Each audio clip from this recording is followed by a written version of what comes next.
Half a day, everybody. Jason Salas here with KUAM News, and I am joined by my friends Liz and Gina from Remax Diamond Realty for yet another episode of House to Home. And ladies, I really appreciate the two of you being here because we're all at home, as we should be. Yep. We're doing the smart thing. We're Yep. staying home. We're Exactly. practicing social distancing, and we are being responsible. And half a day to both of you. I hope you're both doing good with the self-imposed quarantine. First of all. Yep, we Half a day, definitely Jace. are. Half a day.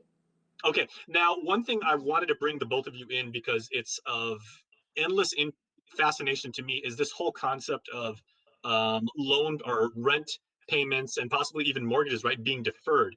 A lot of people are having questions about what that exactly means, and you were saying, like, from your perspective as realtors, there's a lot of misunderstanding about that concept, correct? Mm-hmm. There definitely Well, is. yeah, I actually, I had a couple of, we handle a lot of property management units, and I had a couple of tenants call to, to ask, they wanted to know what, if they're going to defer their payment, what is that going to mean to them? So they asked, they're saying we don't have to pay rent for 120 days. So we're going to start paying our rent in June, essentially, right? April, May, June, actually July. So 4 months, 120 days takes us 4 months. So they don't, I think the expectation was we don't have to pay rent until August. And I said, yeah, you're correct. You can defer it. So you don't have to pay rent until August, but in August, you have to pay all of it. So if your rent is $1,000 a month, come August, you're going to be paying $4,000 for the last 4 months plus Right. August. So Yeah. that's $5,000. And so it was misunderstood because they actually, this particular individual actually thought, well, no, they're saying we don't have to pay it. There's No, a they different. didn't. Yeah. There's a So difference. we want to, yeah. Yeah, Deferment. go ahead, Liz, because there is a distinction to be made between deferment People and being think waived. Right? there's a difference between deferring and waiving. Deferring just means you still have to pay. They're delaying the window of time for you to make payment. Waiving means you don't have to pay, period. So there is a distinction between the term waiving and deferring. So although they're deferring, what we're recommending people to do is it still piles up. So as Gina puts it, if your rent is 4,000, it's still due regardless. So if you can pay it, you might as well pay it, because once you've spent that money and come time for it to be due, you don't have the money, and it's more of a financial burden. Right now it's a Yeah, burden. it's Yeah, right now it's a burden because people aren't working, salaries aren't coming in the way they're supposed to. So um, it's difficult for everyone at this point, but just bear in mind, not only is it difficult for the tenants, it's also difficult for the landlords. They still have mortgages to pay.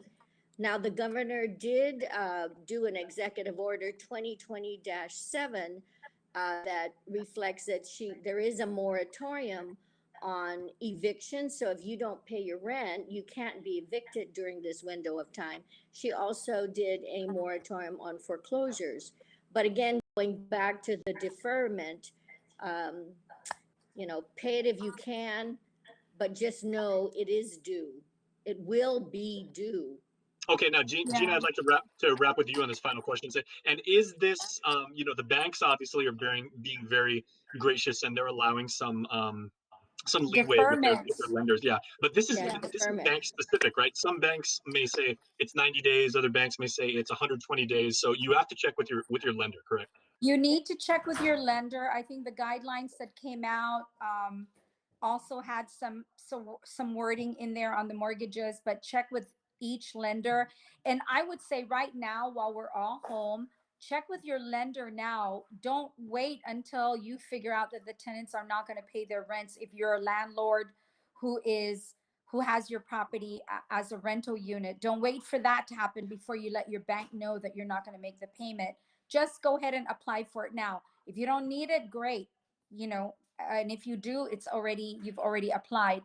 Now, I just want to promote the idea that the stimulus money that the federal government is sending out, they're sending that out to help people pay these reoccurring payments, such as utilities and rent. So, you know, if you don't know that come August, you're going to have whatever that, you know, if you're not expecting to have a windfall, more money coming to you in August, then try as best as you can to pay your bills. Because if you don't, come August, we're going to have a lot of people that are going to be awfully stressed because all this deferment is going to come and hit all at It's the gonna same hit, time. that's right. And it's going to And be you a can't, difficult problem. and you Exactly. can't Well, count, and you can't count on that stimulus. Yes, they're saying they're gonna send it, but just remember, you're dealing with the government. There is a process, and who knows, it could be 6 months down the road before anybody gets anything, and right. maybe even longer. So you Well, can't let's hope not. Well, ladies, we do appreciate the fact that you and sharing this information has made everybody's life just a little bit more stressful. And if we can just do one thing as we wrap up the segment, make everybody's life a little bit happier by just waving goodbye to all of our viewers right now. Stay All safe, right. stay healthy, stay inside. stay healthy, stay home. Stay inside, wash your hands, everybody. We'll see you next time for House to Home. Bye-bye, everybody. Bye-bye.